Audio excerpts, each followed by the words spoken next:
আসসালামু আলাইকুম। সারাদিন ঈদের খাটাখাটনি করার পরে এই যে আমাদের ছেলেপেলে মিলে আমরা আসছি সেই চাচার হচ্ছে ঝোলঝুলিতে বিখ্যাত বুট খাইতে। আর এই অকামটা হচ্ছে এই যে এই ছেলের সব অকামের, এই যে রাত্রেবেলা এত রাত্রে সারাদিন খাটাখাটনি করে শরীর ক্লান্ত। কয় প্লেট খাইলি? বেশি খাই নাই, খুব কমে গেছে, মোটামুটি 3 প্লেট খাইছি। কয় প্লেট খাইলা? মানে কি কনে তোর ইন্টারভিউ শেষ হয়নি? মুসালিন কয় প্লেট খাইলি রে?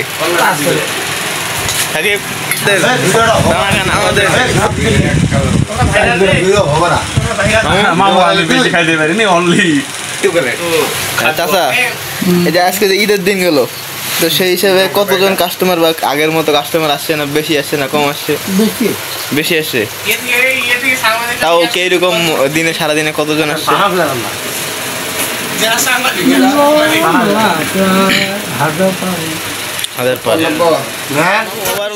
বুটের কোয়ালিটি, খাবারের কোয়ালিটি বলতে গেলে আসলে খুব মানে খাবারটা যে সুস্বাদু এতটাই হয়। তো আমরা এখানে যারা আসে সবাই আমরা আসি প্রায় 4 দিন 5 দিন পর এখানে আসে খাওয়া দাওয়া করি। সাথে মনে আরো 4 প্লেট খাই তা মনে হয় না। আলামিন যেহেতু 3 প্লেট খাইলি, তুই 3 প্লেট খাওয়া মানে কতটা মানে সুস্বাদু যে তুই 3 প্লেট খাই ফেললি?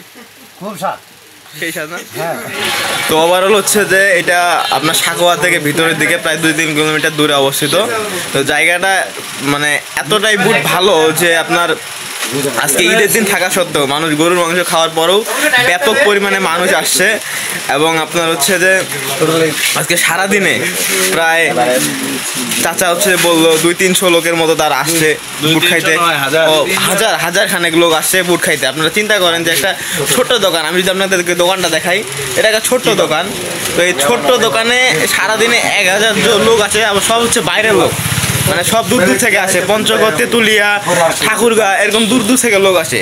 তাহলে চিন্তা করেন যে বুটের কোয়ালিটি কতটা ভালো হইলে এত দূর থেকে মানুষ আজকে ঈদ থাকা সত্ত্বেও এখানে ছুটে আসে বুট খাইতে। আপনারা অবশ্যই আসবেন, ট্রাই করবেন জিনিসটা কেমন লাগে এবং কমেন্ট সেকশনে জানাবেন আমাদের ভিডিওটা কেমন হলো। সেই পর্যন্ত ভালো থাকবেন, সুস্থ থাকবেন, আল্লাহ হাফেজ।